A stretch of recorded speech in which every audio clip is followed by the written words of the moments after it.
Hello friends, स्वागत है आप सभी का स्टडी लाइव में। तो आज वीडियो में मैं आपके लिए हिस्ट्री से संबंधित क्वेश्चन लेकर आई हूँ। बहुत इंपॉर्टेंट क्वेश्चन है ये, इसलिए वीडियो को बिना स्किप किए वीडियो को पूरा देखिए। और अगर आप हमारे वीडियो पहली बार देख रहे हैं तो हमारे चैनल को ज़रूर से सब्सक्राइब कर लें, साथ ही बेल आइकन को भी ऑन कर लें ताकि आप आने वाली सभी वीडियो को देख सकें। तो चलिए आज का वीडियो हम शुरू करते हैं। तो दोस्तों हमारा पहला क्वेश्चन है, सिंधु सभ्यता का पतन नगर यानी कि बंदरगाह कौन सा था। ठीक है दोस्तों, देखिए मैं जितने भी क्वेश्चन आपके लिए इस वीडियो में लेकर आई हूँ, अगर आपको उनमें से किसी भी क्वेश्चन का आंसर पता हो तो आप मुझे कमेंट में ज़रूर बता दीजिएगा। ठीक है, आप मुझे कमेंट में बता सकते हैं। तो इस क्वेश्चन का आंसर कौन सा हो जाएगा, कौन सा ऑप्शन हो जाएगा राइट? Option B, Lothal. तो दोस्तों आप ध्यान दीजिएगा, सिंधु सभ्यता का पतन नगर यानी कि बंदरगाह कौन सा था, तो लोथल था। आप दोस्तों ये भी ध्यान दीजिएगा कि एग्ज़ामों में क्वेश्चन जब आए तो यहाँ पर पतन नगर या फिर बंदरगाह दोनों में से कोई एक नाम भी दे सकता है। ठीक है, तो आप ध्यान दीजिएगा कि पतन नगर को बंदरगाह भी बोलते हैं और बंदरगाह को पतन नगर भी बोला जाता है। ठीक है दोस्तों, ये क्वेश्चन बहुत ज़्यादा मोस्ट इम्पॉर्टेंट क्वेश्चन है। ये क्वेश्चन बार बार रिपीट होता है तो आप इसे याद रखिएगा। ठीक है, अगर दोस्तों हम बात करें कि अभी वर्तमान में कहाँ पर है ये, तो अभी ये है गुजरात के अहमदाबाद ज़िले में स्थित है ये। ठीक है, आप ये याद रखिएगा। अब चलते दूसरा नंबर क्वेश्चन की ओर। दूसरा नंबर क्वेश्चन बोला गया है, सिंधु घाटी सभ्यता के लोगों के मकान क्या के बने होते थे। ठीक है, तो इन चारों ऑप्शन में से कौन सा ऑप्शन सही हो जाएगा दोस्तों हमारा? ऑप्शन नंबर ए, पक्की ईंटों। ठीक है, तो आपको ये याद रखना है कि सिंधु घाटी सभ्यता के लोगों के मकान पक्की ईंटों से बने होते थे। ठीक है दोस्तों, मैं आपको सिंधु घाटी सभ्यता के बारे में एक पॉइंट और बता देती हूँ कि ये जो सिंधु घाटी सभ्यता जो थी वो एक स्वयं व्यवस्थित यानी कि एक नगरीय सभ्यता थी। ठीक है, तो दोस्तों आपको ये ज़रूर याद रखना है कि सिंधु घाटी सभ्यता एक नगरीय सभ्यता है। ठीक है, अब चलते हैं तीसरा नंबर क्वेश्चन की ओर। तीसरा नंबर क्वेश्चन में बोला गया है, सिंधु घाटी सभ्यता का विशाल स्नानागार कहाँ पाया गया था। ठीक है, तो दोस्तों इन चारों ऑप्शन में से कौन सा ऑप्शन सही हो जाएगा? Option number B, Mohenjodaro. ठीक है, तो दोस्तों आपको ये याद रखना है कि सिंधु घाटी सभ्यता का विशाल स्नानागार मोहनजोदड़ो में पाया गया था। और दोस्तों आपको ये भी याद रखना है कि इस स्नानागार का प्रयोग आम जनता के लिए विशेष आयोजनों के लिए किया जाता था। ठीक है, और दोस्तों मैं आपको मोहनजोदड़ो के बारे में कुछ और पॉइंट बता देती हूँ जो कि एग्ज़ामों में पूछे जा सकते हैं। मोहनजोदड़ो को मृतकों का टीला भी कहा जाता था। ठीक है, और दोस्तों मोहनजोदड़ो की खोज राखल दास बनर्जी ने 1922 ईस्वी में की थी। ठीक है, तो आपको ये याद रखना होगा, ये डेट जरूर से याद रखिएगा क्योंकि एग्ज़ाम में बहुत बारी पूछा जा चुका है। और दोस्तों अगर हम बात करें वर्तमान की, तो ये वर्तमान में मोहनजोदड़ो पाकिस्तान के सिंध प्रांत के लारकाना ज़िले में सिंधु नदी के किनारे स्थित है। ठीक है, तो दोस्तों आपको ये पॉइंट ज़रूर से याद रखनी है। ठीक है, अब चलते हैं क्वेश्चन नंबर 4 की ओर। क्वेश्चन नंबर 4 में बोला गया है, भारत में सबसे पहले खोजा गया शहर कौन सा था। तो इन चारों ऑप्शन में से कौन सा ऑप्शन सही हो जाएगा दोस्तों? Option number A, Harappa. ठीक है, तो दोस्तों आपको ये याद रखना है कि भारत में सबसे पहले खोजा गया शहर हड़प्पा था। और दोस्तों मैं बता दूं कि इसकी खोज किसने और कब की थी, तो इसकी खोज दयाराम साहनी ने 1921 ईस्वी में की थी। ठीक है, तो आपको ये डेट जरूर से याद रखनी है। अब चलते हैं क्वेश्चन नंबर 5वां की ओर। दोस्तों क्वेश्चन नंबर 5 में बोला गया है, मोहनजोदड़ो में सबसे बड़ा भवन कौन सा है। तो मोहनजोदड़ो में सबसे बड़ा भवन कौन सा है? कौन सा ऑप्शन सही हो जाएगा दोस्तों? ऑप्शन नंबर बी, अन्नागर। ठीक है दोस्तों, इससे पहले वाले क्वेश्चन में मैं आपको मोहनजोदड़ो के बारे में कुछ इंपॉर्टेंट पॉइंट बता चुकी हूँ। इससे पहले मैं बताई थी कि मोहनजोदड़ो में विशाल स्नानागार पाया गया था। ठीक है, लेकिन इस क्वेश्चन में क्या बोल रहा है?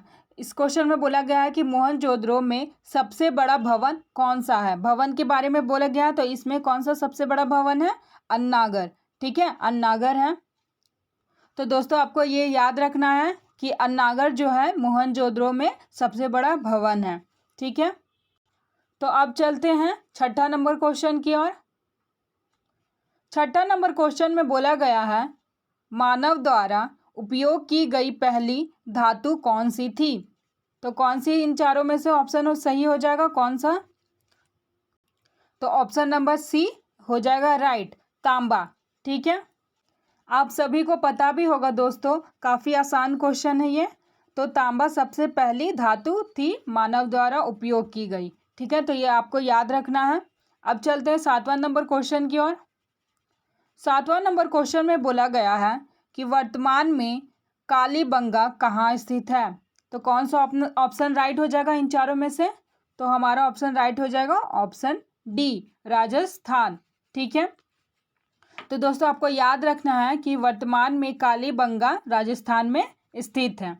ठीक है, और दोस्तों ये गंगा नदी के किनारे स्थित है और इसकी खोज 1953 ईस्वी में की गई थी। ठीक है, तो दोस्तों आपको ये डेट जरूर से याद रखनी है। ठीक है, एक बात और आपको याद रखना है कि यहाँ से एक जुते हुए मतलब जुताई किए हुए खेत साक्ष्य मिले थे। ठीक है, तो आपको ये याद रखना है। अब चलते हैं क्वेश्चन नंबर 8वां की ओर। क्वेश्चन नंबर 8 में बोला गया है, हड़प्पावासी किस वस्तु के उत्पादन में अग्रणी थे? ठीक है, तो इन चारों ऑप्शन में से कौन सा ऑप्शन सही हो जाएगा दोस्तों? ऑप्शन नंबर सी, कपास। तो दोस्तों आपको याद रखना है कि हड़प्पावासी कपास वस्तु के उत्पादन में अग्रणी थे। दोस्तों ये अन्य फसल भी उगाते थे जैसे कि चावल, गेहूं, जौ, तरबूज, मटर आदि, लेकिन जो सबसे ज़्यादा उत्पादन करते थे वो फसल थी कपास। ठीक है, तो आपको ये याद रखना है। अब चलते हैं 9वां नंबर क्वेश्चन की ओर। 9वां नंबर क्वेश्चन में बोला गया है, देवी माँ की पूजा किससे संबंधित थी? तो इन चारों ऑप्शन में से कौन सा ऑप्शन सही हो जाएगा?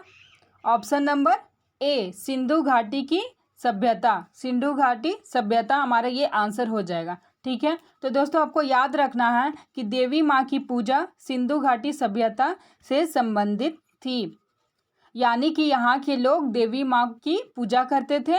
और दोस्तों यहाँ के कुछ लोग पशुपति की भी पूजा करते थे, यानी कि शिव भगवान जी की भी पूजा करते थे। ठीक है, तो आपको ये भी याद रखना होगा।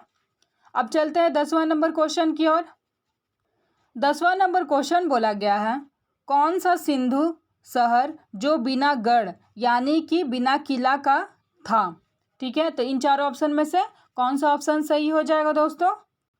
तो ऑप्शन डी हो जाएगा राइट, चन्हूदरो। ठीक है, तो हमारा ऑप्शन डी जो है चन्हूदरो ये हो जाएगा राइट। ठीक है, तो दोस्तों आपको याद रखना है कि चन्हूदरो सिंधु शहर जो कि बिना गढ़ यानी कि बिना किला का था। ठीक है, और दोस्तों बात करें इसकी खोज की, तो इसकी खोज 1934 ईस्वी में की गई थी। और किसने किया था इसकी खोज? तो NG मजूमदार के द्वारा इसकी खोज की गई थी। ठीक है, तो आपको ये डेट याद रखना है, 1934 ये डेट आपको याद रखना है। ठीक है, अब चलते हैं क्वेश्चन नंबर 11 की ओर। क्वेश्चन नंबर 11 में बोला गया है कि कांसे की नर्तकी की मूर्ति कहाँ से मिली थी? तो आपको कौन सा ऑप्शन आपके हिसाब से राइट हो गया है दोस्तों? आप लोग कमेंट भी कर सकते हैं, कमेंट में बताइए कि आपके अनुसार आपके हिसाब से कौन सा ऑप्शन राइट होना चाहिए। ठीक है, तो इन चारों ऑप्शन में से कौन सा ऑप्शन सही होगा?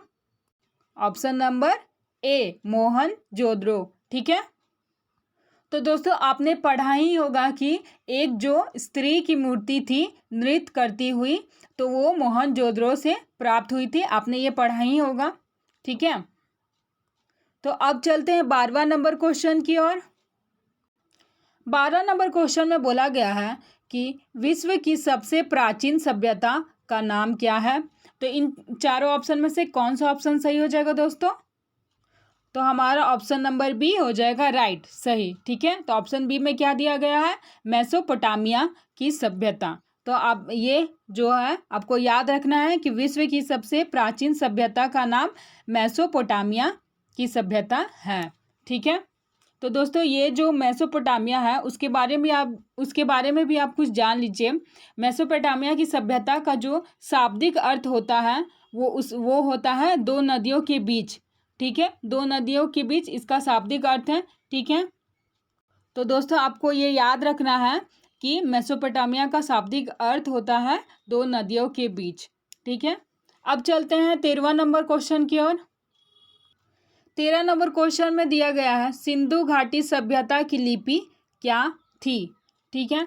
तो इन चारों ऑप्शन में से कौन सा ऑप्शन सही हो जाएगा? ऑप्शन नंबर सी, अज्ञात। दोस्तों आपको याद रखना है कि जो सिंधु घाटी की सभ्यता है, जिस लिपि में लिखी गई थी सिंधु घाटी की सभ्यता, उसका अभी तक कुछ भी पता नहीं चला है, ठीक है। अभी तक कुछ भी पता नहीं चला है कि वो किस प्रकार की लिपि है, तो ये अभी अज्ञात है, ठीक है। यानी कि किसी को अभी कुछ भी ज्ञात नहीं है, पता नहीं है, ठीक है। तो आपको याद रखना है कि सिंधु घाटी सभ्यता की लिपि जो है अज्ञात है, ठीक है। अब चलते हैं 14 नंबर क्वेश्चन की ओर। 14 नंबर क्वेश्चन में बोला गया है कि वैदिक सभ्यता किस प्रकार की सभ्यता थी। तो इन चारों ऑप्शन में से कौन सा ऑप्शन सही हो जाएगा दोस्तों? ऑप्शन नंबर बी, ग्रामीण सभ्यता। दोस्तों इससे पहले मैं आपको सिंधु घाटी सभ्यता के बारे में बता चुकी हूँ, इससे पहले वाले क्वेश्चन में, कि सिंधु घाटी की सभ्यता नगरीय सभ्यता थी, ठीक है। और अभी क्या पूछा गया है? वैदिक सभ्यता। तो आपको ये याद रखना है कि वैदिक सभ्यता जो है ग्रामीण सभ्यता है, ठीक है। तो आपको दोनों क्वेश्चन को याद रखना है, दोनों क्वेश्चन एग्जाम में पूछे जाते हैं, ठीक है। तो आपको इन दोनों क्वेश्चनों का आंसर याद रखना है। और दोस्तों ये जो वैदिक सभ्यता थी वो आर्य के द्वारा विकसित की गई ग्रामीण सभ्यता थी, ठीक है। तो आपको ये याद रखना है कि जो ये वैदिक सभ्यता थी आर्य के द्वारा विकसित की गई ग्रामीण सभ्यता थी, ठीक है। अब चलते हैं 15 नंबर क्वेश्चन की ओर। 15 नंबर क्वेश्चन में बोला गया है कि आर्यों की भाषा क्या थी। तो इन चारों ऑप्शन में से कौन सा ऑप्शन सही हो जाएगा? ऑप्शन नंबर सी, संस्कृत, ठीक है। तो दोस्तों आपको ये याद रखना है कि आर्यों की भाषा संस्कृत थी, ठीक है। अब चलते हैं 16 नंबर क्वेश्चन की ओर। 16 नंबर क्वेश्चन में बोला गया है कि आर्य भारत में सर्वप्रथम कहाँ आकर बसे थे, ठीक है। तो आपको इन चारों ऑप्शन में से कौन सा ऑप्शन सही लग रहा है कमेंट में ज़रूर बताइएगा। तो इन चारों ऑप्शन में से कौन सा ऑप्शन सही हो जाएगा? ऑप्शन नंबर सी, सप्त सिंधु क्षेत्र, ठीक है। सप्त सिंधु क्षेत्र जो है वहाँ पर आर्य भारत में सर्वप्रथम आकर बसे थे, ठीक है। और दोस्तों बात करें कि सप्त सिंधु क्षेत्र जो है कहाँ पर है ये क्षेत्र, तो ये क्षेत्र आधुनिक पंजाब के आसपास का कोई क्षेत्र है, ठीक है। तो आपको ये क्वेश्चन याद रखना है कि आर्य भारत में सर्वप्रथम सप्त सिंधु क्षेत्र आकर बसे थे, ठीक है। और दोस्तों अगर हम बात करें कि आर्य का मूल निवास स्थान क्या था, तो दोस्तों इसके लिए कई विद्वानों के अलग अलग मत हैं, मतलब अलग अलग राय हैं, लेकिन मैक्स मूलर के अनुसार इनका मूल निवास मध्य एशिया था। आपको ये याद रखना होगा दोस्तों, ठीक है। अब चलते हैं 17 नंबर क्वेश्चन की ओर। 17 नंबर क्वेश्चन में बोला गया है वैदिक लोगों द्वारा किस धातु का प्रयोग पहले किया गया था। तो इन चारों ऑप्शन में से कौन सा ऑप्शन हो जाएगा दोस्तों राइट? ऑप्शन डी, तांबा, ठीक है। तो दोस्तों मैं इसके बारे में आपको कुछ पॉइंट बता देती हूँ। जो वैदिक सभ्यता थी उसे दो भागों में बांटा गया था, ठीक है। पहला जो है ऋग्वैदिक काल और दूसरा है उत्तर वैदिक काल, ठीक है। तो जो ऋग्वैदिक काल में आर्य लोग जो थे वो तांबे से परिचित थे, यानी कि उस समय लोग सर्वप्रथम तांबे का प्रयोग किए थे। ठीक है। और जो उत्तर वैदिक काल है उसमें लोग लोहे से भी परिचित हो गए थे। तो आपको ये याद रखना है। ठीक है। अब चलते हैं 18वां नंबर क्वेश्चन की ओर। 18 नंबर में क्वेश्चन बोला गया है, वैदिक आर्यों का प्रमुख भोजन क्या था? तो इन चारों ऑप्शन में से कौन सा ऑप्शन सही हो जाएगा दोस्तों? ऑप्शन नंबर बी, दूध और इसके उत्पाद। ठीक है। तो दोस्तों आपको ये याद रखना है कि इनके जीवन में गाय और दूध का बहुत बड़ा महत्व था। ये दूध में सत्तू मिलाकर पीते थे। ठीक है। तो आपको ये याद रखना है कि वैदिक आर्यों का प्रमुख भोजन दूध और इसका उत्पाद था। ठीक है। अब चलते हैं 19 नंबर क्वेश्चन की ओर। 19 नंबर क्वेश्चन में बोला गया है कि आर्य शब्द का शाब्दिक अर्थ क्या है? ठीक है। इन चारों ऑप्शन में से कौन सा ऑप्शन सही हो जाएगा दोस्तों? ऑप्शन नंबर बी, श्रेष्ठ या कुलीन। ठीक है। तो दोस्तों आपको यह याद रखना है कि आर्य शब्द का शाब्दिक अर्थ श्रेष्ठ या कुलीन है। ठीक है। अब चलते हैं 20 नंबर क्वेश्चन की ओर। 20 नंबर क्वेश्चन में बोला गया है कि ऋग्वैदिक आर्यों का मुख्य व्यवसाय क्या था? तो इन चारों ऑप्शन में से कौन सा ऑप्शन सही हो जाएगा दोस्तों? ऑप्शन नंबर सी, पशुपालन। ठीक है। तो आपको ये याद रखना होगा दोस्तों कि ऋग्वैदिक आर्यों का मुख्य व्यवसाय पशुपालन था। ठीक है। अब चलते हैं 21 नंबर क्वेश्चन की ओर। 21 नंबर में क्वेश्चन दिया गया है कि प्रसिद्ध गायत्री मंत्र किससे लिया गया है? तो इन चारों ऑप्शन में से कौन सा ऑप्शन हो जाएगा सही दोस्तों? Option number D, Rigveda. दोस्तों ये बहुत ज़्यादा इम्पॉर्टेंट क्वेश्चन है, इसलिए आप लोग इसे अच्छी तरह से याद कर लीजिएगा। ठीक है। ये बहुत बार एग्जामों में पूछा गया है। तो देखिए दोस्तों, ये जो है ऋग्वेद की तीसरी मंडल में लिया गया है। ठीक है। और यह सूर्य देवता को समर्पित है गायत्री मंत्र। ठीक है। तो आपको ये याद रखना है दोस्तों। अगर हम बात करें कि ऋग्वेद में कितने मंडल होते हैं, तो ऋग्वेद में कुल 10 मंडल होते हैं। ठीक है। आपको ये भी याद रखना है। और अगर हम बात करें कि सूक्त कितने होते हैं, तो ऋग्वेद में 128 सूक्त होते हैं। ठीक है। और आपको तो ये पता ही होगा कि कुल वेदों की संख्या क्या होती है। कुल वेदों की संख्या जो है 4 है। ठीक है। कौन कौन से वेद है वो आपको जानना है। देखिए पहला यहाँ पे दिया हुआ है यजुर्वेद, अथर्ववेद, सामवेद और ये है जो ऋग्वेद। ठीक है। ये चारों वेद होते हैं। तो आपको ये याद रखना है दोस्तों। ये बहुत ज़्यादा इंपॉर्टेंट क्वेश्चन है, इसलिए आप इसके सारे पॉइंटों को याद रखिएगा। ठीक है। अब चलते हैं 22 नंबर क्वेश्चन की ओर। 22 नंबर में क्वेश्चन बोला गया है कि सबसे प्राचीनतम वेद कौन सा है? ठीक है। तो दोस्तों ये तो काफ़ी आसान सा क्वेश्चन है। ठीक है। तो आप यहाँ पर देखिए इन चार ऑप्शन में से कौन सा ऑप्शन सही हो जाएगा? तो ये ऑप्शन डी हो जाएगा हमारा राइट। ठीक है। तो आपको याद रखना है दोस्तों कि ऋग्वेद सबसे प्राचीनतम वेद है। यहाँ पे क्वेश्चन बोला गया है सबसे प्राचीनतम वेद। ठीक है। तो सबसे प्राचीनतम वेद हम लोग ऋग्वेद बोल दिए। अगर आपसे पूछा गया कि सबसे बाद का वेद कौन सा है, तो ये अथर्ववेद है जो सबसे बाद का वेद है। ठीक है। और दोस्तों मैं आपको कुछ इम्पॉर्टेंट पॉइंट्स भी बता देती हूँ इन चारों वेद के बारे में कि इन चारों वेदों में किन के बारे में जिक्र किया गया है और ये चारों वेद किससे संबंधित हैं। ठीक है। ये जो यजुर्वेद है ये इनमें बलि सूत्रों का जिक्र किया गया है। ठीक है। यजुर्वेद में। ठीक है। अब अगर हम बात करें अथर्ववेद की, तो ये जादू टोना से संबंधित है। ठीक है। अगर हम बात करें सामवेद की, तो इसमें ये संगीत से संबंध है। ठीक है। ये वेद संगीत से संबंध है। और अगर बात करें हम लोग ऋग्वेद की, तो ये प्रारंभिक कार्यों के विस्तार से संबंधित है। ठीक है। तो आप इन चारों वेदों के बारे में अच्छी तरह से याद रखिएगा कि यजुर्वेद जो है बलि सूत्रों से संबंधित है, अथर्ववेद जो है जादू टोना से संबंधित है, सामवेद जो है संगीत से संबंधित है और जो ऋग्वेद है वो प्रारंभिक कार्यों के विस्तार से संबंधित है। ठीक है। तो दोस्तों आज की ये वीडियो यहीं पर समाप्त होती है। मैं उम्मीद करती हूँ कि आपको ये वीडियो पसंद आई हो, आपके लिए हेल्पफुल हो। तो दोस्तों आप मेरे चैनल को ज़रूर से सब्सक्राइब कर लीजिएगा, साथ में ही बेल आइकन को भी ऑन कर लीजिएगा ताकि आने वाले वीडियो की नोटिफिकेशन आप तक आसानी से पहुंच जाए। साथ ही वीडियो को लाइक और शेयर कर दें और कमेंट में मुझे बताएं कि आपको वीडियो कैसी लगी। वीडियो देखने के लिए धन्यवाद।